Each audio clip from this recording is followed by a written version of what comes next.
Hello friends, आपका मेरे channel पर स्वागत है। आज हम 14.2 करेंगे। उसमें भी आपको गुणनखंड ही करने हैं। बस आज आपको इक्वेशन जो है वो थोड़ी सी बड़ी दे दी गई है।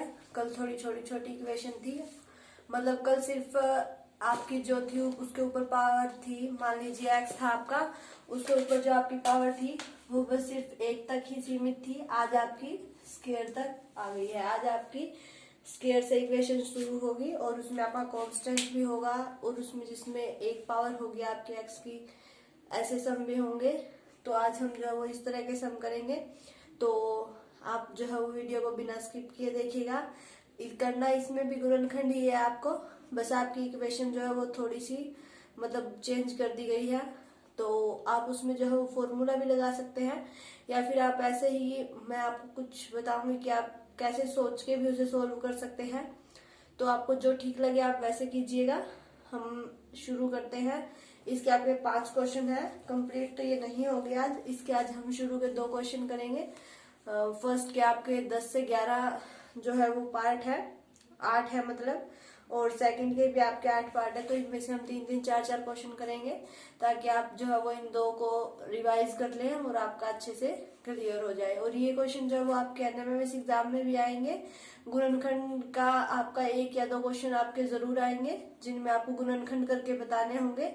तो आप इन्हें अच्छे से समझिए, अच्छे से सॉल्व करने की कोशिश कीजिए। तो चलिए हम शुरू करते हैं। जैसे देखिए आपका फर्स्ट सम दिया गया है, a का स्क्वायर है प्लस 8a प्लस 16। अब देखिए यहाँ पर a का स्क्वायर है, फिर a की पावर 1 है और यहाँ पर आपका सिर्फ कांस्टेंट है, a का कुछ भी नहीं है। तो आज आपके इस तरह के कुछ सम है। तो इन्हें कैसे सॉल्व करना है, देखिए इसके आपके 2 तरीके हैं। या तो आप a और b हमने कुछ ऐसा मान लिया, मतलब 2 नंबर हो गई है हमारे, इनके अगर हम मल्टीप्लाई करें तो हमारी इन दोनों की मल्टीप्लाई के इक्वल आनी चाहिए। यानी कि यहाँ भी आपका कुछ नंबर है और यहाँ भी कुछ नंबर है, उनकी जो मल्टीप्लाई करें तो ए और बी हमें 2 नंबर ऐसे लेने हैं जिनकी अगर हम मल्टीप्लाई करें तो हमारा 16 आए और जब हम उनकी एडिशन करें तो हमारा 8 आए। तो हमें 2 नंबर ऐसे चूज करने हैं। तो देखिए आप कैसे चूज कर सकते हैं। जैसे देखिए 8a है, ठीक है, इसे ही हमें तोड़ना है। इन दोनों को हमें कुछ भी नहीं करना है। तो देखिए ए स्क्वायर का ए स्क्वायर प्लस, अब आपका 8a है तो 2 नंबर हमें ऐसे सोचने हैं।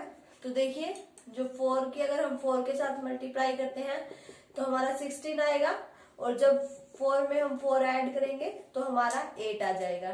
ठीक है, तो जो ये 8a है इसे हम ऐसे लिख सकते हैं 4a प्लस 4a, इसे हम ऐसे लिख सकते हैं, कोई दिक्कत नहीं है। फिर आपका ये 16 एज इट इज आ जाएगा। देखिए ये भी ऐसे ही है और ये भी ऐसे ही है, सिर्फ हमने इसको तोड़ा।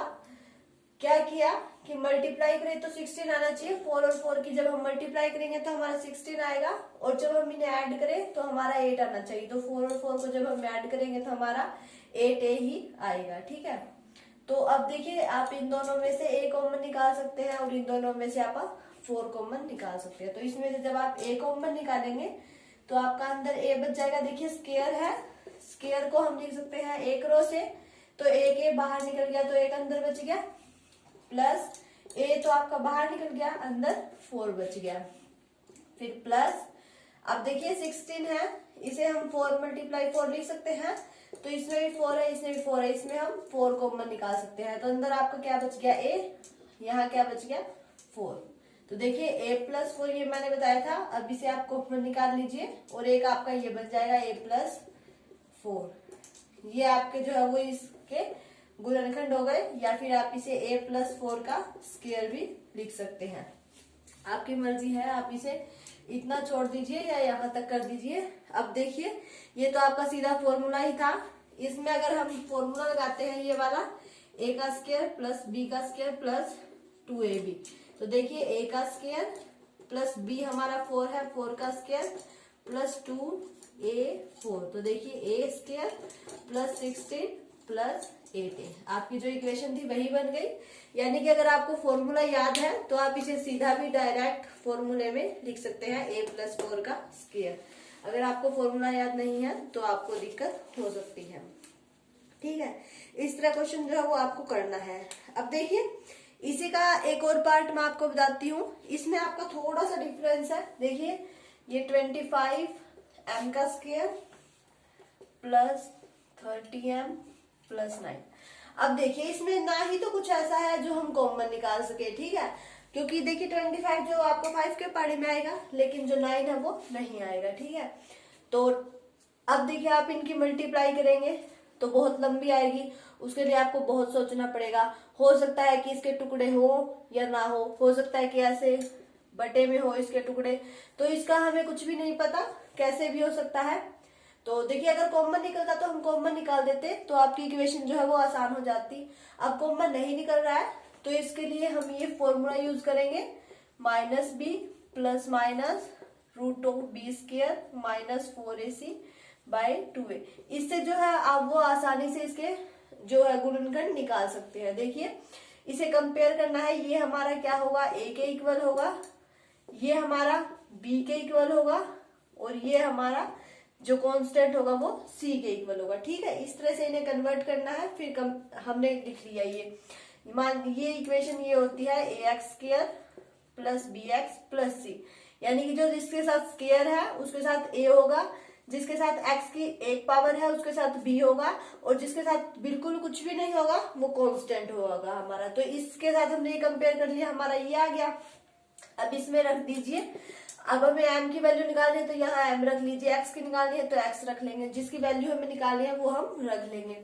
तो देखिए माइनस b यानी कि माइनस का 30 plus minus root of b का स्क्वायर यानी कि 30 का स्क्वायर माइनस 4, a कितना है हमारा 25 और c कितना है 9, ठीक है, बाय 2a कितना है 25। तो देखिए m is equal to minus 30 plus minus root of 30 का स्क्वायर 3 का स्क्वायर 9, 0 का स्क्वायर 00, ठीक है। 25 चौका 100, 100 नीमा 900, तो ये 25 दूनी 50, ठीक है। ये आ गया, देखिए ये तो आपका 0 ही बन गया, इसका तो हमारा मैटर ही खत्म हो गया।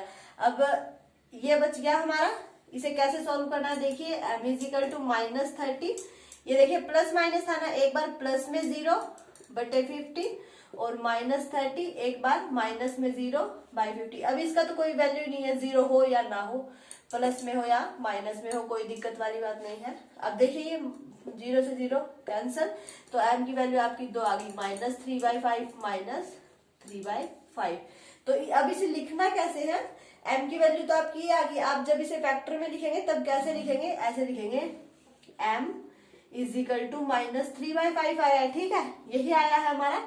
तो अब ये माइनस का इस साइड आएगा तो प्लस का m plus 3/5 is equal to 0। अब एलसीएम लिया तो 5m plus 3 is equal to 0। Second factor भी सेम है हमारा, तो एक भी इक्वेशन ऐसी ही और बन जाएगी, 5m plus 3 is equal to 0, यानी कि ये हमारा क्या आ गया 5m प्लस 3 का स्क्वायर जो है वो इसका आंसर आ गया। तो इस तरह आप इसको, अगर आपको नहीं पता चल रहा है कि किसकी मल्टीप्लाई करें किसके साथ ऐड करें, तो आप ये फॉर्मूला लगा के भी आसानी से इसके गुणनखंड जो है वो निकाल सकते हैं। ट्राई कीजिएगा, बहुत आसान है। जैसे देखिए एक इक्वेशन आपकी ये दी गई है 4x square minus 8x plus 4, ठीक है। तो देखिए अब इसमें 4 है, यहाँ 8 है, यहाँ 4 है, तो हम इसमें 4 कॉमन निकाल सकते हैं। तो ये हमारा हो जाएगा x square minus 4x plus 1 is equal to 0। देखिए इसमें हमने इस तरह से 4 कॉमन निकाल दिया, वो साइड गया तो क्या बन गया हमारा 0 बन गया, ठीक है। 4 कॉमन निकाला तो यहाँ पर हमारा 2 बच गया, ठीक है। 4 2 8, हाँ 4 कॉमन निकालेंगे तो हमारा 2 बच जाएगा। तो देखिए ये इस तरह से बन गया, लेकिन आपके एक और भी दिया गया है कि इनके इक्वल में आपके 0 नहीं दी गई है, तो इसमें से हम 4 कॉमन निकालेंगे तो वो हमारा यहीं पर रह जाएगा, ठीक है। अब देखिए आपकी इक्वेशन कितनी आसान हो गई है, हो गई ना। अब देखिए 4, अगर इक्वल में 0 दिया होता तो ये 4 यहाँ जाकर खत्म हो जाता, लेकिन आपके जो है वो सीधे ही क्वेश्चन दिए गए हैं, 0 नहीं दिया गया है इक्वल में। तो अब देखिए इसे सिर्फ क्या करना है हमें 4। अब हम इसको देखते हैं, अगर आपको फॉर्मूला याद है तो आप इसे सीधा लिख सकते हैं, ये x माइनस 1 का स्क्वायर हमारा बन गया। इसे खोल कर देख लीजिए, a का स्क्वायर प्लस b का स्क्वायर माइनस 2ab। ये अगर आपको फॉर्मूला याद है तो आप इसे आसानी से कर सकते हैं, ये आपका आंसर आ जाएगा।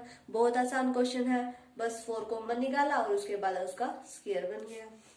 जैसे देखिए एक क्वेश्चन और दिया गया है, ये l प्लस एम का स्क्वायर माइनस 4lm। ये क्वेश्चन आपका दिया गया है, इसे सॉल्व करना है, बहुत आसान है। इसमें आप पहले फॉर्मूला लगा दीजिए, a प्लस बी का स्क्वायर, a प्लस बी का स्क्वायर याद तो होगा आपको, a square plus B square plus 2ab। तो देखिए l का स्क्वायर प्लस m का स्क्वायर प्लस 2lm और माइनस में 4lm। तो इसमें से 2 जाएगा तो क्या बच जाएगा, माइनस का 12m बच जाएगा। तो ये l माइनस एम का जो है वो आपका फॉर्मूला बन गया। बस बहुत आसान है। बस देखिए हमने a प्लस बी का फॉर्मूला खोला तो ये a माइनस बी का फॉर्मूला हमारा बनकर तैयार हो गया। अब देखिए जो हमारा इसका सेकंड क्वेश्चन है उसके हम कुछ पार्ट करते हैं। देखिए ये बस बहुत आसान क्वेश्चन है। जैसे देखिए आपका दिया गया है 4p का स्क्वायर माइनस 9q का स्क्वायर। अब देखिए इसके लिए आपका फॉर्मूलों का याद होना बहुत जरूरी है। अब देखिए p का स्क्वायर है, q का भी स्क्वायर है। अब 4 है, क्या कोई हमारा ऐसा नंबर है जिसका अगर हम स्क्वायर करें तो हमारा 4 बन जाए, है 2 है। 9 के लिए ऐसा कोई नंबर है, 3 है। तो इतना हमें पता है, तो इसे हम यूं लिख सकते हैं 2p का स्क्वायर माइनस 3q का स्क्वायर लिख सकते हैं, कोई दिक्कत नहीं है। देखिए इसे खोलेंगे तो 2 का स्क्वायर 4, p स्क्वायर और 3 का स्क्वायर 9 और q का स्क्वायर, ठीक है। अब देखिए ये हमारा a square minus B square का फॉर्मूला बन गया। a square minus B square किसके इक्वल होता है, a प्लस बी और a माइनस बी के, यानी कि 2p माइनस 3q और 2p प्लस 3q। बस आसान सा था, हो गया सोल्व। बस देखिए इसमें आपको ये देखना पड़ेगा कि क्या इसके लिए ऐसा कोई नंबर है जिसका हम स्क्वायर कर सकते हैं या नहीं कर सकते, ठीक है। अब देखिए जैसे हमें एक क्वेश्चन दिया गया है 49x का स्क्वायर माइनस 36। अब देखिए हमें इसे सोल्व करना है, ठीक है। तो देखिए ये भी हमारा बहुत आसान है। इसे देखिए आप पहले ये देख लीजिए कि इन नंबर्स के लिए क्या कोई ऐसा नंबर है जिसका हम स्क्वायर कर सकते हैं, तो ये आपके लिए बहुत आसान हो जाएगा, फिर तो कोई दिक्कत ही नहीं है। देखिए 49 है, जब हम 7 का स्क्वायर करेंगे तो वो 49 होता है। तो इसे हम ऐसे लिख सकते हैं 7x का स्क्वायर। 36 के लिए हम 6 का स्क्वायर लिख सकते हैं। अब देखिए a का स्क्वायर माइनस b का स्क्वायर, 7x माइनस 6 और 7x प्लस 6। जो सेकंड क्वेश्चन है आपका उसमें लगभग आपके जो है वो इस तरह यही फॉर्मूला ज्यादा यूज हो रहा है। हर में बस आपको यही देखना होगा कि ये किसका स्क्वायर बन रहा है या किसका नहीं बन रहा है। बस उस हिसाब से अगर आप कर देंगे तो आपका क्वेश्चन जो है वो सोल्व हो जाएगा। अब देखिए जैसे आपका एक क्वेश्चन ये दिया गया है l प्लस एम का square minus l minus M का स्क्वायर। अब देखिए एक क्वेश्चन आपका ये दिया गया है, आपको जो है वो इसे, ठीक है, तो कोई दिक्कत नहीं है। देखिए पहले आप ये दोनों खोल लीजिए, a प्लस बी का स्क्वायर खोल लीजिए, a माइनस बी का सोल्व कर लीजिए, ये इसमें से माइनस कर दीजिए, आपका क्वेश्चन सोल्व। खोलिए l का स्क्वायर प्लस m का स्क्वायर प्लस 2lm, ठीक है, ये तो इसका स्क्वायर हो गया। अब माइनस ब्रैकेट में इसका स्क्वायर खोलिए, l का स्क्वायर प्लस m का स्क्वायर माइनस 2lm, ठीक है। अब ये माइनस है, इसको अंदर लेके जाइए, ये माइनस का हो जाएगा, ये माइनस का, ये भी माइनस का और ये प्लस का। तो ये हमारा कैंसिल, ये भी कैंसिल। क्या बच गया हमारा 2lm और 2lm 4lm। ये आपका क्या हो जाएगा, आंसर हो जाएगा। तो इस तरह से आप जो है वो इसे सोल्व कर सकते हैं, ठीक है। अब जैसे देखिए एक क्वेश्चन आपका ये दिया गया है, इसमें आपका x भी दिया गया है और y भी दिया गया है। जैसे ये दे दिया 9x square y square minus 16, ठीक है। तो इनका नंबर हमें पता है, 3 का हम स्क्वायर करेंगे x का स्क्वायर y का स्क्वायर माइनस 16 जो है वो 4 का स्क्वायर होता है, ये भी हमें पता है। अब देखिए a का स्क्वायर माइनस, मान लीजिए इनका स्क्वायर हम सबका इकट्ठा कर सकते हैं, कोई दिक्कत नहीं है, इसका स्क्वायर। तो a square minus B square वाला फॉर्मूला बन गया, लिख दीजिए a माइनस बी और a प्लस बी। बस सेकंड जो क्वेश्चन है उसमें आपका लगभग यही फॉर्मूला ज्यादा यूज हो रहा है। और फर्स्ट क्वेश्चन में आप जो है वो बी वाला भी कर सकते हैं, या आप सोच के 2 नंबर जिसकी मल्टीप्लाई करें तो ए बी, मतलब वो हमारा ए बी वाला बने, और ऐड करें तो वही बने। तो ऐसे 2 नंबर सोचकर आपने सोल्व कर सकते हैं, ठीक है। अब जैसे देखिए आपका एक क्वेश्चन और करवा देती हूँ, ये आप इसको देख के कंफ्यूज नहीं होना है। जैसे देखिए आपका ये क्वेश्चन और दिया गया है, x² minus 2xy plus y², ठीक है, माइनस z²। अब देखिए आप सोचेंगे किसी में x भी दे दिया, y भी दे दिया और z भी दे दिया, अभी से कैसे सॉल्व करें। देखिए x² है, y² है, माइनस के 2xy है, यानी कि a का स्क्वायर है, b का स्क्वायर है और ab भी है 2ab माइनस का, यानी कि a माइनस b का फॉर्मूला बन रहा है हमारा। अगर आपको फॉर्मूला है तो आपको कोई दिक्कत नहीं होगी। a माइनस b का हमारा फॉर्मूला बन रहा है, यानी कि a क्या है हमारा, इसमें x है और b क्या है, y है, तो यानी कि x माइनस y का फॉर्मूला बन रहा है। खोल के देख लीजिए, x का स्क्वायर प्लस y का स्क्वायर माइनस 2xy बन रहा है फॉर्मूला, कोई दिक्कत नहीं है। तो देखिए ये बन गया हमारा x माइनस y का स्क्वायर माइनस का z²। तो अब ये इसे तो a मान लीजिए और इसे b मान लीजिए, तो a का स्क्वायर माइनस b का स्क्वायर, यानी कि a माइनस b और a प्लस b। तो लिख दीजिए x माइनस वाई, a लिख दिया, माइनस b यानी कि माइनस z, और अब लिख दीजिए x माइनस वाई, a लिख दिया और फिर प्लस b यानी कि प्लस का z। तो इसके 2 फैक्टर हमने बना लिए। तो इस तरह से जो है आप वो सारे के सारे क्वेश्चन जो है वो सोल्व कर सकते हैं। तो देखिए आज हमने इसके सिर्फ 2 ही पार्ट किए हैं, सेकंड पार्ट के हमने लगभग क्वेश्चन कर दिए हैं, 1-2 ही रह गया है। फर्स्ट पार्ट के भी जो है वो आपके ऐसे ही ऐसे, या तो आप वो फॉर्मूला लगा लीजिए माइनस बी वाला, मैं यहाँ लिख देती हूँ, अगर आपको याद है तो ठीक है, नहीं है तो याद कर लीजिए। और इससे आपके जो है वो, अगर आपको ध्यान में नहीं आता है कि इसके लिए हमें क्या क्या लेना है, तो आप इसे आसानी से निकाल सकते हैं। तो आज हमने क्वेश्चन किए हैं, ये आप ट्राई करके जरूर देखिएगा। आपके एनएमएमएस एग्जाम में भी आएंगे ऐसे क्वेश्चन, अगर आपकी प्रैक्टिस होगी तो आप जल्दी से सोल्व कर देंगे, वरना आपको एक क्वेश्चन में ही बहुत टाइम लग जाएगा। लेकिन आपको टाइम नहीं लगाना है, आपके हर एक क्वेश्चन के लिए सिर्फ 1 ही मिनट होगी। तो आप जितनी ज्यादा प्रैक्टिस करेंगे आपके क्वेश्चन उतने ही ज्यादा ठीक हो जाएंगे। तो आज इसके 2 पार्ट हमने कर लिए हैं, 3 करेंगे हम इसके, वो छोटे छोटे हैं। थर्ड में कुछ ज्यादा पार्ट है, कोई बात नहीं, ये कल कंप्लीट हो जाएगी हमारी ये एक्सरसाइज भी। तो आप जो है वो इन्हें अच्छे से ट्राई करके जरूर देखिएगा। अगर आपको मेरी वीडियो अच्छी लगे तो इसे लाइक कीजिएगा, ज्यादा से ज्यादा शेयर कीजिएगा, और अगर आप मेरे चैनल पर नए हैं तो इसे सब्सक्राइब करके बेल आइकन दबा लें, ताकि आपको मेरे आने वाले वीडियो के नोटिफिकेशन मिलते रहें और आप अपने एग्जाम की तैयारी जारी रख सकें।